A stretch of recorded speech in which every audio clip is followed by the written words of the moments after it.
की न्यूज है, ये बहुत ही अहम तरीन खबर है। इंडिया और पाकिस्तान, दो न्यूक्लियर स्टेट, एक एटमी रियासतें, फौजें आमने सामने खड़ी हैं। अब हाई अलर्ट है, जंग का सायरन बज चुका है, जंग का तिबल बज चुका है और किसी भी वक्त ये लोड हो चुका है, बस ट्रिगर करने की देर है। लेकिन ऐसे टाइम में एक अहम तरीन मोड़ आ गया है, यानी हवाओं का रुख बदला है, कहानी बदली है। और वो इस तरह से हुआ है कि नरेंद्र मोदी का बाप इमरान अहमद खान न्याजी अडयाला जेल से बोला है। 240 मिलियन खुददार ब्रेव बहादुर कौम का लीडर, पाकिस्तान का रहनुमा मोहसिन इमरान अहमद खान न्याजी अडयाला जेल से बोला। और पहली दफा इस सारे क्राइसिस के अंदर हमें रियलाइज हुआ है कि एक स्टेट्समैन जब बात करता है तो कैसे बात करता है, एक लीडर जब बातचीत करता है, एक पढ़ा लिखा शख्स, एक पढ़ा लिखा सियासतदान जब बातचीत करता है तो वो कैसे करता है, ये आपके सामने रख देते हैं। ये बात ध्यान में रखें कि ये 2019 वाली जो मेमोरी है वो रिकॉल हुई है। उस वक्त 2019 में मोदी को मुखातिब करते हुए इमरान अहमद खान न्याजी ने यह कहा था कि मैं तुम्हारी ईंट से ईंट बजा दूंगा। 2025 में अडयाला जेल के अंदर से होकर एक ट्वीट के जरिए वो असल में ईंट से ईंट नरेंद्र मोदी की अब बजा चुका है। ये बात भी ध्यान में रखें कि ये पाकिस्तान का हालिया क्राइसिस में पहला लीडर बना है,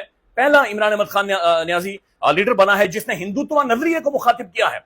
हिंदुत्व नजरिए, हिंदुत्व आइडियोलॉजी जिसके ऊपर मोदी बेस कर रहा है, जो मोदी की मोटिवेशन है इमरान अहमद खान न्याजी ने उसके ऊपर एक दफा से वो चादर को खींचा है। तो पहले मैं खान का ट्वीट आपके सामने रख देता हूं। फिर पाकिस्तान की असेंबली के अंदर बाकायदे से ऐलान कर दिया गया है कि पाकिस्तान के मौजूदा army chief general Syed Asim Munir साहब ये कहां पर जाकर अजान देंगे, ये आसिम मुनीर साहब ने अजान कहां पर देनी है ये भी आपके सामने रखते हैं। लेकिन पहले ये इमरान अहमद खान न्याजी के अकाउंट से, उनके ट्विटर अकाउंट से स्टेटमेंट आई है जो कि आज उन्होंने वुकला के साथ अडयाला जेल में गुफ्तगू की है।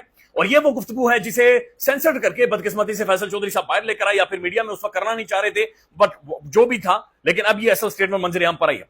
खान ने सबसे पहले कहा है कि loss of the human life in Pahalgam incident is deeply disturbing and tragic. Pahalgam में जो टूरिस्ट मारे गए हैं ये डीपली डिस्टर्बिंग है, ये परेशान कुन है, खौफनाक है।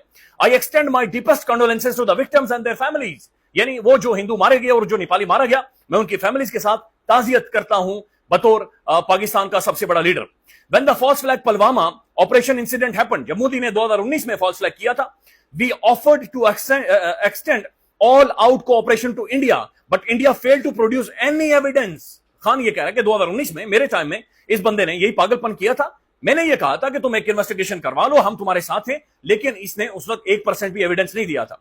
As I predicted in 2019, मैंने 2019 में जो प्रेडिक्ट किया था, the same is happening again after Palgama incident, कि जो मैंने 2019 में प्रेडिक्ट किया था कि पाकिस्तान में स्ट्राइक करेगा, ये इस तरह की जहनियत रखता है, वही काम ये आज 2019 में आकर कर रहा है, पहलगाम वाकये के बाद 2025 में आकर कर रहा है। Instead of introspection and investigation, Modi सरकार is now placing the blame on Pakistan, यानी इंस्टेड के इन्वेस्टिगेट करता, अपनी नाकामी को तस्लीम करता, अपना मुंह काला करता, अपनी फौजियों के वहां पर मुंह काले करवाता, ये बंदा पाकिस्तान के ऊपर इल्जामात लगा रहा है, और न सिर्फ इल्जामात लगा रहे हैं बल्कि दुनिया को वल्नरेबल कर गया। Being a country of 1.5 billion people, अब ये लीडर भारतीय उस पढ़ी लिखी इंडिया की आवाम से मुखातिब हो रहा है। 1.5 बिलियन यानी तकरीबन ये 150 करोड़ की आबादी, उनसे इमरान अहमद खान न्याजी एक लीडर मुखातिब हो रहा है। India needs to act responsibly instead of messing with the region already known as the nuclear flashpoint, कि इंडिया को इतनी बड़ी आबादी लेकर एक एटमी रियासत के साथ टक्कर लगाते हुए, मथा लगाते हुए रेस्पॉन्सिबिलिटी का मुजाहरा करना चाहिए, जो कि नहीं कर रहा। पीस इज आवर प्रायोरिटी, हमारा अमन तरजीह है, हम अमन की तरफ चाहते हैं, but it should not be mistaken as cowardice, लेकिन हमारी अमन की ख्वाहिश को बुज़दिली ना समझना।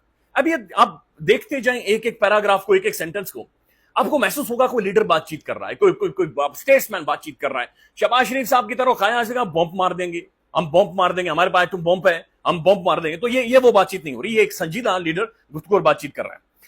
उसके बाद वो कहता है Pakistan has got all the capabilities to give a befitting response to any Indian misadventure, कि पाकिस्तान के पास पूरी सलाहियत है कि इंडिया के किसी भी तरह के मिसएडवेंचर को तगड़ा जवाब देगा। एज माई गवर्नमेंट, जैसा कि हमने 2019 में मुच्छड़ को घसीट कर लाया था, फेंटा लगाया था और उसके बाद उसे भेजा था। I have always emphasised the importance of Kashmir, अब ये बंदा कश्मीर के बारे में बोल रहा है। राइट टू सेल्फ डिटर्मिनेशन, मैं हमेशा ये कहता रहा हूं कि कश्मीरियों का खुद जो प्लेबिसाइट है, ये जो हक खुद इरादियत है, वो उन तक होना चाहिए, महफूज भी है और अक़वाम मुत्तहिदा उसकी गारंटी भी देती है।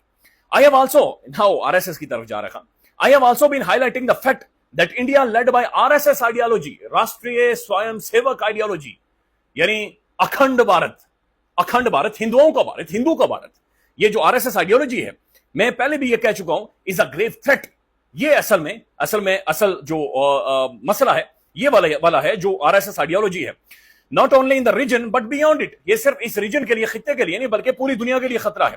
Indian operation in Kashmir, intensified after the illegal abrogation of the Article 370, has further fueled the Kashmiri people desire for the freedom.